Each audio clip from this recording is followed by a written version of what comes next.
Assalamualaikum warahmatullahi wabarakatuh. Salam sejahtera untuk kita semua.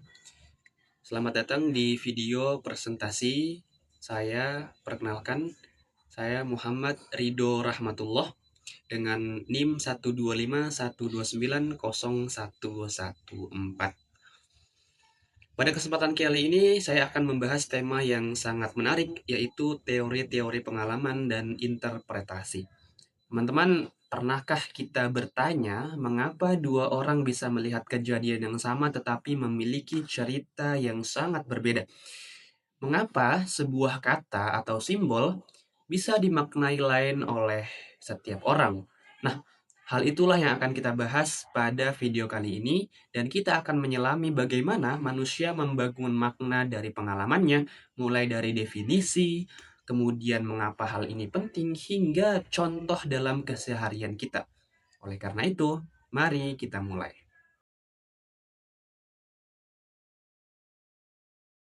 Di bagian pertama, kita akan melihat apa pengertian bahasa dan definisi istilah dari pengalaman dan interpretasi.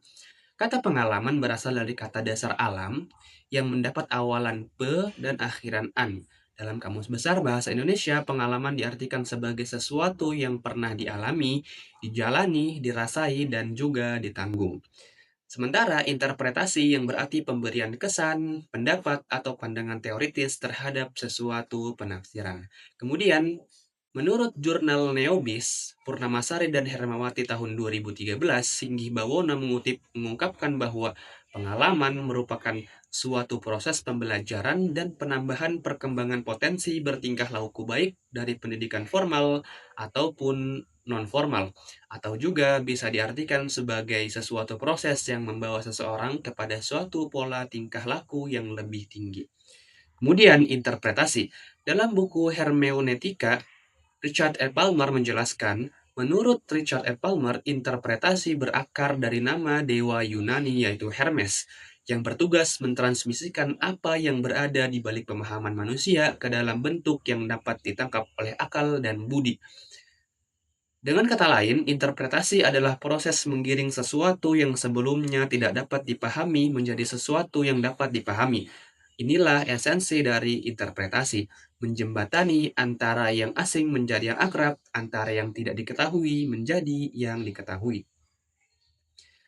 Kemudian, ada baiknya kita melihat pemahaman definisi menurut 5 ahli. Yang pertama, di dalam jurnal Pamator Hermawati tahun 2012 mengatakan bahwa dari sudut pandang fenomenologi, menurut Edmund Husserl, fenomenologi seharusnya dikembalikan dalam konsepnya yang murni atau transendental. Tujuan dari transendental, menurut Husserl, dapat tercapai melalui metode yang disebut dengan epoche. Metode ini melibatkan konsep bracketing, yaitu melihat dari sisi luar dari fenomena kehidupan yang dialami. Dalam konteks ini, pemahaman dari pengalaman individu hanya dapat dilakukan dengan mengurung atau bracketing bias individu itu sendiri dari sejarah, nilai-nilai, dan kepentingan selama periode investigasi. Bagi Husserl, interpretasi bukan sekedar mencatat apa yang kita lihat, tetapi bagaimana kesadaran kita membentuk objek tersebut menjadi makna tertentu. Sederhananya, ketika kita melihat awan, kesadaran kita tidak hanya melihat gumpalan putih, tetapi langsung menginterpretasikannya sebagai sebuah bentuk, bentuk kelinci misalnya, atau tanda-tanda hujan akan turun. Yang kedua, di dalam jurnal yang sama, Rahmawati tahun 2012 mengatakan bahwa dari perspektif hermeneutik yang dikembangkan oleh Martin Heidegger, berbeda dengan Husserl, Heidegger berpendapat bahwa ia mengenalkan sebuah konsep yaitu Dasein, yang berarti ada di sana atau keberadaan manusia di dalam dunia. Sederhananya, ia menjelaskan bahwa kita tidak bisa benar-benar lepas dari masa lalu kita. Interpretasi bukanlah sesuatu yang terpisah dari pengalaman, tetapi merupakan bagian tak terpisahkan dari cara kita berada di dunia. Jadi, ketika kita menginterpretasikan sesuatu, itu sangat dipengaruhi oleh sejarah, budaya, dan pengalaman kita di masa lalu. Heidegger menjelaskan bahwa pengalaman manusia adalah sesuatu yang unik yang terbentuk dari perenungan mereka terhadap apa yang terjadi di dunia. Kemudian yang ketiga, Menurut Stephen Littlejohn dan Karen Evos, dua orang teoritis komunikasi menyebutkan bahwa interpretasi merupakan proses aktif pikiran dan tindakan kreatif dalam mengklarifikasi pengalaman pribadi. Interpretasi melibatkan maju mundur antara mengalami suatu kejadian atau situasi dan menentukan maknanya. Bergerak dari yang khusus ke yang umum dan kembali lagi ke yang khusus, dikenal dengan istilah hermeneutik circle. Kemudian yang keempat, menurut Dedi Mulyana, akademisi komunikasi di Indonesia. Dalam ilmu komunikasi, suatu pengantar bukunya, teman-teman, Dedi Mulyana menguraikan tiga proses persepsi. Yang pertama adalah esensi, yang kedua atensi, dan yang ketiga adalah interpretasi atau pemberian makna. Ia menegaskan bahwa persepsi adalah inti komunikasi, karena persepsi menentukan apakah seseorang akan memilih atau mengabaikan pesan yang ia terima. Yang kelima, menurut Michael Gibelororong dalam bukunya Pengalaman, ia menyebutkan bahwa pengalaman atau fenomenologi pada dasarnya yaitu melihat dan memandang segala bentuk fenomena yang menghadirkan fenomena tersebut di dalam dunia, terlebih dalam dunia kesadaran. Permasalahan yang unik dan memiliki gejolak adalah fenomena tersebut hadir dalam setiap kesadaran manusia itu sendiri, yaitu hadir dan juga menghadirkan. Dari kelima ahli ini dapat kita simpulkan bahwa pengalaman adalah fondasi kesadaran manusia, sementara interpretasi adalah proses aktif memberi makna yang dipengaruhi oleh latar belakang, budaya, dan konteks sosial kita sendiri. Setelah kita mengetahui definisinya, kita akan membahas apa pentingnya. Yang pertama, untuk menghindari kesalahpahaman. Dalam konteks komunikasi sehari-hari, sering terjadi miscommunication karena kita menganggap orang lain memiliki persepsi yang sama dengan kita. Dengan memahami bahwa setiap orang menginterpretasikan realitas secara berbeda, kita menjadi lebih bijak dalam menyikapi perbedaan pendapat. Seperti yang diingatkan oleh Stephen Littlejohn dalam bukunya Teori Komunikasi bahwa realitas itu tidak ditemukan melainkan dibangun. Jika kita tidak sadar bahwa kita sedang membangun realitas, maka kita akan mudah terjebak dalam klaim kebenaran tunggal. Yang kedua, sebagai fondasi komunikasi yang efektif. Di dalam buku Etika Filsafat dan Komunikasi karya Muhammad Mufid dijelaskan bahwa komunikasi yang etis adalah komunikasi yang berusaha memahami dunia subjektif orang lain, karena komunikasi melibatkan hubungan seseorang dengan orang lain atau hubungan seseorang dengan lingkungannya, baik dalam rangka pengaturan atau koordinasi. Dalam bukunya, ia menyebutkan bahwa komunikasi melibatkan hubungan seseorang dengan orang lain atau hubungan seseorang dengan lingkungannya. Yang ketiga, untuk pengembangan diri. Dalam buku Seni Memahami karya F. Budi Hardiman halaman 128, ia mengatakan bahwa memahami adalah bagaimana kita menginterpretasi pengalaman masa lalu kita dan mengakumulasikan pengalaman hidup kita menjadi sebuah keahlian dan juga sebuah pemahaman. Juga dapat membebaskan kita dari belenggu trauma atau pola pikir yang negatif, serta mendapat kemampuan untuk memahami perspektif lain. Dengan merefleksikan interpretasi kita, kita memiliki kuasa untuk mengubah makna dan menciptakan realitas yang lebih positif untuk kehidupan kita. Jadi, kesimpulannya, teori ini penting karena ia menjadi jembatan antara individu dengan individu, antara kita dengan realitas, dan menjadi kunci agar kita bisa hidup berdampingan secara harmonis di tengah keberagaman makna di dunia ini. Setelah itu, kita akan melihat bagaimana contohnya.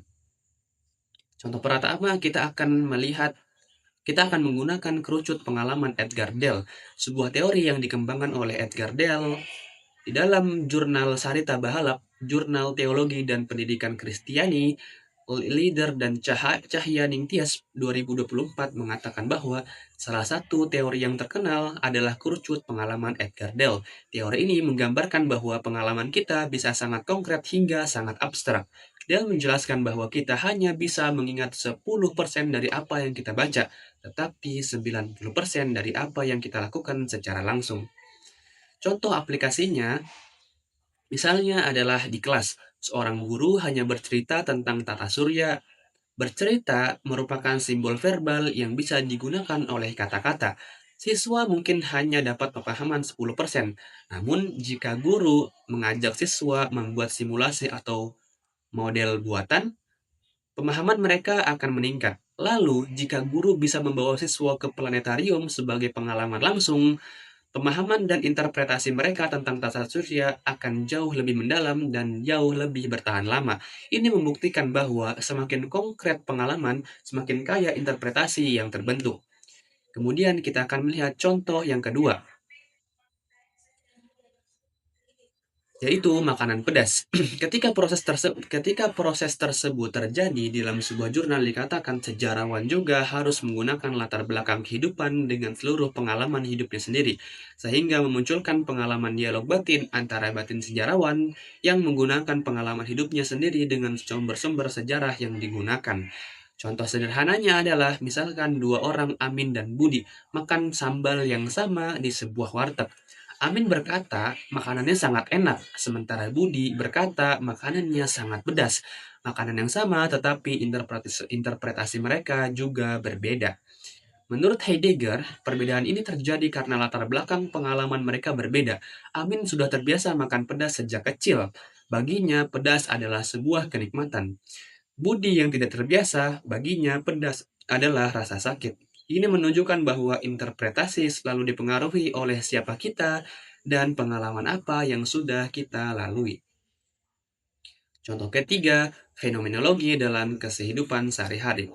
Coba bayangkan dua sahabat antara Andi dan Budi. Sama-sama melihat seorang teman mereka yang sedang berjalan cepat di sebuah mall tanpa menyapa mereka. Andi menginterpretasikannya sebagai dia pasti lagi marah sama aku. Namun Budi menginterpretasikannya sebagai mungkin dia lagi buru-buru karena ada urusan penting. Apa yang membedakan teman-teman? Menurut teori fenomenologi, pengalaman visual yang mereka dapatkan itu sama, tetapi objek yang diamati atau dan proses kesadaran mereka itu berbeda. Andi memiliki pengalaman masa lalu yang membuatnya sensitif terhadap penolakan, sementara Budi lebih cenderung memberikan makna positif. Oleh karena itu, interpretasi di sini adalah hasil dari kesadaran subjektif masing-masing. Dari contoh, definisi, dan apa pentingnya, dapat kita simpulkan bahwa kesimpulannya adalah teori-teori pengalaman dan interpretasi mengajarkan bahwa manusia bukanlah spons yang pasif menyerap realitas, melainkan seniman aktif yang terus-menerus melukis makna dari setiap peristiwa yang dialaminya.